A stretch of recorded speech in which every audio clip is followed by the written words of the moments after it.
ตอนเช้าวันที่30มิถุนายน2025นี้กองประชุมสมัยวิสามัญเทื่อที่1ของสภาประชาชนแขวงหัวพันสุดที่2ได้เปิดขึ้นอย่างเป็นทางการอยู่ที่ห้องประชุมสภาประชาชนแขวง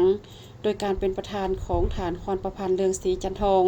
ประธานสภาประชาชนแขวงเข้าร่วมมีบรรดาฐานคณะประจำพรรคแขวงหัวหน้าแผนกการองค์การเทียบเท่า2กองบัญชาการ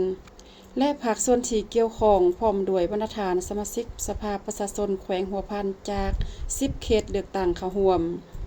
ในวาระกองประชุมฐานสมศักดิ์ ดอนจานิตรองประธานสภาประชาชนแขวงได้รายงานบทเสนอของฐานเจ้าแขวงว่าด้วยการเสนอปรับปรุงกงจักการจัดตั้งขององค์การปกครองแขวง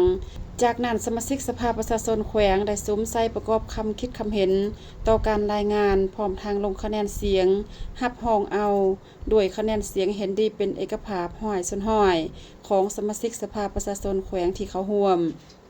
ซึ่งกองประชุมได้พิจารณารับรองเอาการปรับปรุงกงจักการจัดตั้งขององค์การปกครองแขวงหัวพันเป็นต้นแม่นโฮมแผนกแผนการและการลงทุนแขวงเข้ากับแผนกการเงินแขวงเอิ้นชื่อว่าแผนกการเงินแขวงโฮมแผนกทรัพยากรธรรมศาสตร์และสิ่งแวดล้อมแขวงเข้ากับแผนกกสิกรรมและป่าไม้แขวงเอิ้นชื่อว่าแผนกกสิกรรมและสิ่งแวดล้อมแขวงโฮมแผนกพลังงานและบ่อแห่แขวงเข้ากับแผนกอุตสาหกรรมและการค้าแขวงเอิ้นชื่อว่าแผนกอุตสาหกรรมและการค้าแขวงโฮมแผนกภายในแขวงเข้ากับคณะจัดตั้งแขวงและห้องว่าการแขวงเอาเวียกงานคุ้มครองพนักงานรัฐกรเวียกงานพัฒนากงจักการจัดตั้งเวียกงานปกครองท้องถิ่นเวียกงานแข่งขันย่องย่อเวียกงานคุ้มครองพลากรและเวียกงานอื่นๆที่สอดคล้องกับภาระบทบาทของคณะจัดตั้งแขวงพร้อมทั้งยกย้ายบุคลากรที่เฮ็ดเวียกงานดังกล่าวไปเข้ากับคณะจัดตั้งแขวงโอนเวียกงานแผนที่เวียกงานศาสนาเวียกงานเอกสารพร้อมด้วยบุคลากรที่เฮ็ดเวียกคงเขตดังกล่าวไปขึ้นกับห้องว่าการแขวงและยกย้ายเวียกงานคุ้มครองพลเมืองพร้อมด้วยบุคลากรเข้ากับกองบัญชาการปกส.แขวงเวียกงานหันหัวหน่วยวิชาการเป็นเจ้าตนเองพร้อมด้วยบุคลากรไปขึ้นกับแผนกการเงินแขวงโอนเวียกงานสื่อมวลชนเวียกงานแถลงข่าวพร้อมทางยกย้ายบุคลากรที่เฮ็ดเวียกงานดังกล่าวไปขึ้นกับคณะโฆษณาอบรมแขวง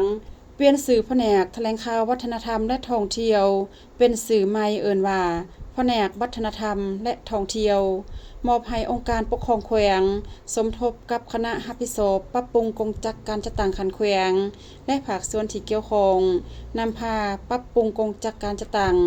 ขององค์การปกครองแขวงให้สำเร็จภายในเดือนกรกฎาคม2025การปรับปรุงกงจักการจัดตั้งดังกล่าว